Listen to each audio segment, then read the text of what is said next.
علیکم ورحمۃ اللہ وبرکاتہ۔ الحمدللہ رب العالمین والصلاة والسلام علی رسولہ الکریم، اما بعد فاعوذ باللہ من الشیطان الرجیم، بسم اللہ الرحمن الرحیم، رب اشرح لی صدری ویسر لی امری واحلل عقدۃ من لسانی یفقہوا قولی۔ میں شیخ محمد زید جامعہ دارالسلام کا طالب علم اس بات کی مکمل کوشش کروں گا کہ آپ کے کم وقت میں آسان طریقے سے قرآن سکھاؤں، تو میرا ساتھ دیں اور رب سے دعا کرتے چلیں کہ اللہ ہمارے لیے آسانی فرمائے۔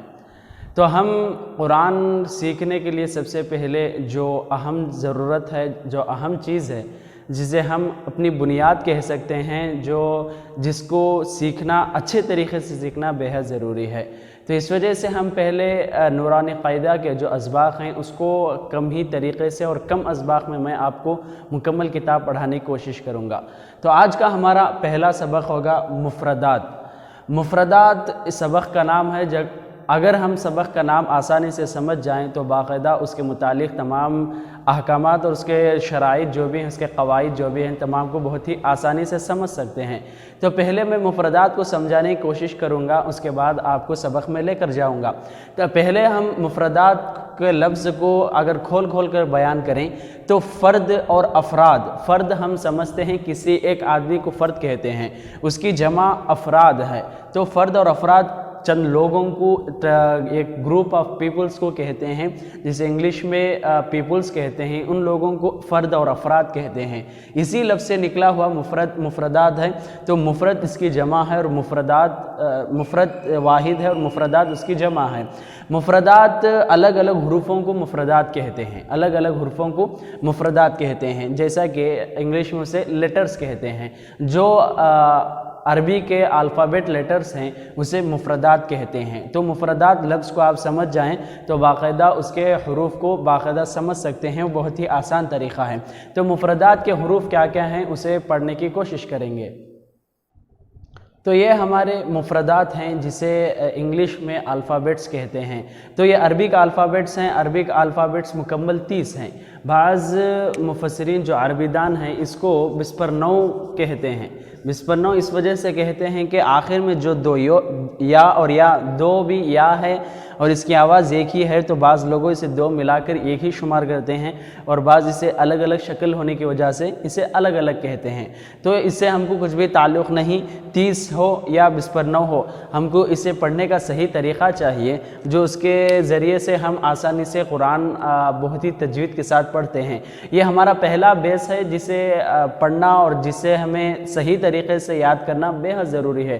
تو ایک ایک کر کے میں سب کو پڑھنے کا طریقہ بتاتا چلوں تو اسے آپ اچھی طرح سمجھنے کی کوشش کریں۔ تو مکمل ہمارے عربی کا الفابیٹس 30 ہیں۔ تو ہم پہلے سے شروع کرتے ہیں۔ پہلا حرف الف ہے۔ اسے بعض لوگ جو پرانی پڑھی پڑھتے ہیں وہ لوگ کہتے ہیں الف، یعنی کھینچ کر پڑھتے ہیں۔ اسے بہت جلد ادا کرنا چاہیے الف۔ اس کے بعد کا حرف ہے با۔ با بہت ہی آسانی سے آپ کہہ سکتے ہو کہ اپنے دونوں ہونٹوں کو ملا کر آواز باہر نکالنا چاہیے، با۔ اس کے بعد کا حرف ہے تا۔ تا آپ کی جو زبان ہے اس کی نوک اوپر کے حصے سے لگنا چاہیے، اوپر کے حصے سے، تو وہاں سے تا نکلتا ہے۔ اس میں بہت ہی آسانی سے پڑھ سکتے ہو۔ اس کے بعد تا ہے، جو آپ زبان کی نوک اوپر لگائے تھے اسی زبان کی نوک کو آپ دونوں دانتوں کے درمیان لانا چاہیے، سا۔ سا کہنا چاہیے، دونوں دانتوں کے درمیان اپنی زبان کی کنارے کو لے کر آئیں، چھوٹی سی نوک باہر نکالیں اور سا نکالیں۔ ہوا نکلتی ہے، ہوا نکلنے سے سا کا لفظ اچھا طرح نکلتا ہے۔ اس کے بعد کا حرف ہے جیم، بہت ہی آسانی سے آپ کہہ سکتے ہو۔ اس کے بعد کا حرف ہے ہا۔ ہا حلق سے نکالنے کی کوشش کرنا چاہیے۔ جب یہ حلق سے نکلتا ہے تو اسی وقت اس کی اصل تجوید ظاہر ہوتی ہے۔ اس کے بعد کا حرف ہے خا، بہت ہی آسانی سے آپ حلق سے نکال سکتے ہو۔ اس کے بعد کا حرف ہے دال۔ جس طرح ہم نے تا پڑھا تھا اسی طرح دال ہے، آپ کی زبان اوپر کے حصے سے لگ کر آواز نکالنا چاہیے، دال۔ اس کے بعد کا حرف ہے ذال۔ جس طرح ہم نے سا پڑھا تھا کہ اپنے دونوں دانتوں کے درمیان جو اپنی زبان کی نوک لائے تھے اسی طرح ذال کو بھی لانا چاہیے، سا اور ذال دو بھی ایک جیسا ہیں۔ اس کے بعد کا حرف ہے را۔ را بہت ہی آسانی سے بول سکتے ہو، زا یہ بھی بہت آسانی سے بول سکتے ہو۔ اس کے بعد سین، سین اور سا میں فرق کرنا چاہیے۔ سین بہت ہی آسانی سے اس طرح بول سکتے ہو کہ اکثر لوگ سیٹی جانتے ہیں، تو جس طرح سیٹی بول سکتے ہیں اسی طرح سین ہے۔ اس کے بعد کا حرف ہے شین۔ سین اور شین میں صرف اسپیلنگ کا فرق ہے، سین میں یس ای ای این آتا ہے اور شین میں یس ایچ ای ای این آتا ہے، تو سین اور شین یہ تھوڑا سا فرق ہے، اسے لحاظ رکھ کے پڑھنا چاہیے۔ اس کے بعد بھی سیم اسی طرح ہے کہ صاد اور ضاد، صاد اور ضاد، اسے صاد بہت ہی آسانی کے ساتھ، اور یہ ضاد آپ کے جو اوپر کے دانتوں کا حصہ ہے اپنی زبان سے اسے مکمل بند کر دینا چاہیے، اور جو ہوا فارم ہوتی ہے اس ہوا کو باہر نکالنا چاہیے، جیسا کہ ضاد، ضاد، آپ کے کلے اور رخسار ہلنے لگیں گے، ضاد۔ اس کے بعد حرف ہے طا، جیسا کہ ہم نے تا پڑھا تھا، اسے موٹی آواز سے پڑھنا چاہیے، طا۔ اور اس کے بعد کا حرف ہے ظا، طا ظا۔ عین آپ کے مکمل حلق سے نکالنے کی کوشش کریں کہ عین جب کتنے آپ حلق سے نکالیں گے اتنا ہی آسانی ہوگا۔ عین، غین، عین اور غین۔ اس کے بعد کا حرف ہے فا، جو آپ اپنے نیچے کا جو ہونٹ ہے اسے اوپر کے دانتوں کے حصے سے لگانا چاہیے، فا، فا۔ اس کے بعد کا حرف ہے قاف، یہاں پر خاف ہے جو حلق سے نکلتا ہے، اور یہی قاف ہے جو ہمارے اندر جو چھوٹی زبان ہوتی ہے اس زبان کو ہلانے کی کوشش کریں، قاف، قاف۔ اس کے بعد کا حرف ہے کاف، قاف، کاف، اس بہت ہی قریب الفاظ ہیں، اسے ہم حلق سے نکالنا چاہیے اور اسے اپنے منہ کے سامنے کے حصے سے نکالنا چاہیے، کاف، یہ قاف، یہ حلق سے اور یہ باہر سے۔ اس کے بعد کا حرف ہے لام، آپ بہت ہی آسانی کے ساتھ اسے بول سکتے ہو، لام۔ اور اس کے بعد میم، نون، میم اور نون۔ اس میں تجوید کا یہ ہے، تجوید کے اس کے قواعد یہ ہیں کہ آپ میم اور نون جب بولتے ہو تو ناک سے آواز روک کر اپنے منہ سے نکالنے کی کوشش کریں۔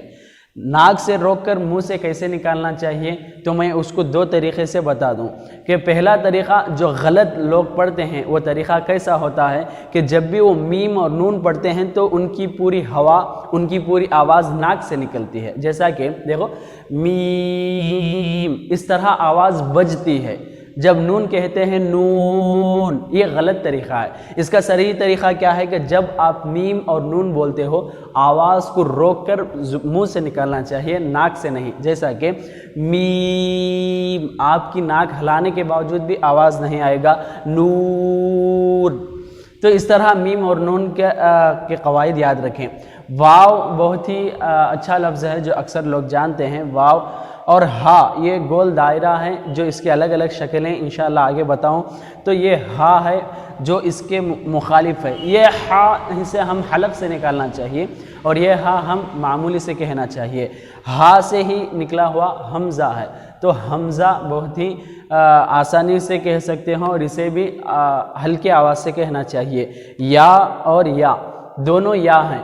جب اسے ہم اردو زبان میں، جو اردو لغت ہے، اردو زبان ہے، اس میں ہم پڑھیں گے تو اسے ای کہتے ہیں اور اسے یہ کہتے ہیں، ای یہ، مگر یہ عربی میں دونوں ایک ہیں کہ یا اور یا دونوں ایک جیسے ہیں۔ اس طرح اسے پڑھنے کا طریقہ ہے تو صرف آپ اس کو یاد رکھنے کی باتیں یہ ہیں کہ تا اور طا، یہ صرف آواز اس کا لحاظ رکھیں کہ تا اور طا۔ اس کے بعد رہا کہ ہا اور ہا، ان دونوں کو بھی آپ خاص خیال رکھنا چاہیے کہ ہا حلق سے نکلتا ہے اور ہا اوپر سے نکلتا ہے۔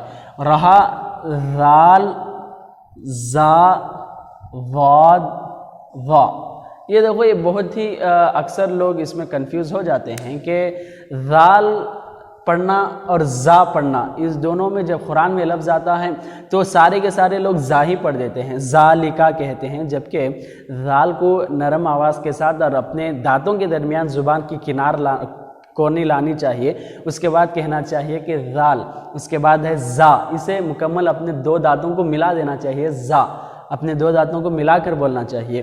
یہ رہا ضاد جو مکمل حصہ بند کر کے نکالنا چاہیے، یہ رہا ظا، طا، ظا، اسے آسانی سے کہہ سکتے ہو۔ ان چاروں میں کنفیوز ہرگز نہ ہونے کی کوشش کریں۔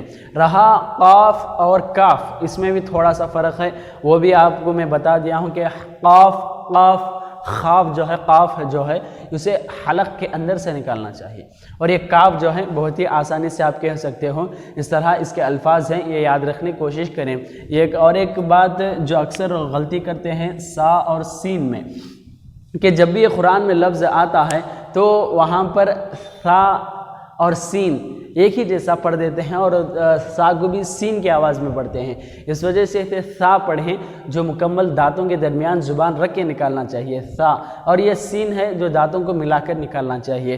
اس میں اکثر لوگ فرق نہیں کرتے، ایسے ہی قرآن پڑھ دیتے ہیں، جو اکثر غلطی ہوتی ہے۔ اس طرح یہ الفاظ پڑھنے کا طریقہ ہے، ان الفاظ کو اچھی طرح اپنی طور سے مشق کریں، اپنی کتاب میں مشق کریں، بہت ہی آسان ہے اور بہت ہی جلد سیکھ سکتے ہو۔ اللہ تعالی ہم سب کو آسانی فرمائے۔ انشاءاللہ اگلی ویڈیو میں ملاقات کرتے ہیں۔ والسلام علیکم ورحمۃ اللہ وبرکاتہ۔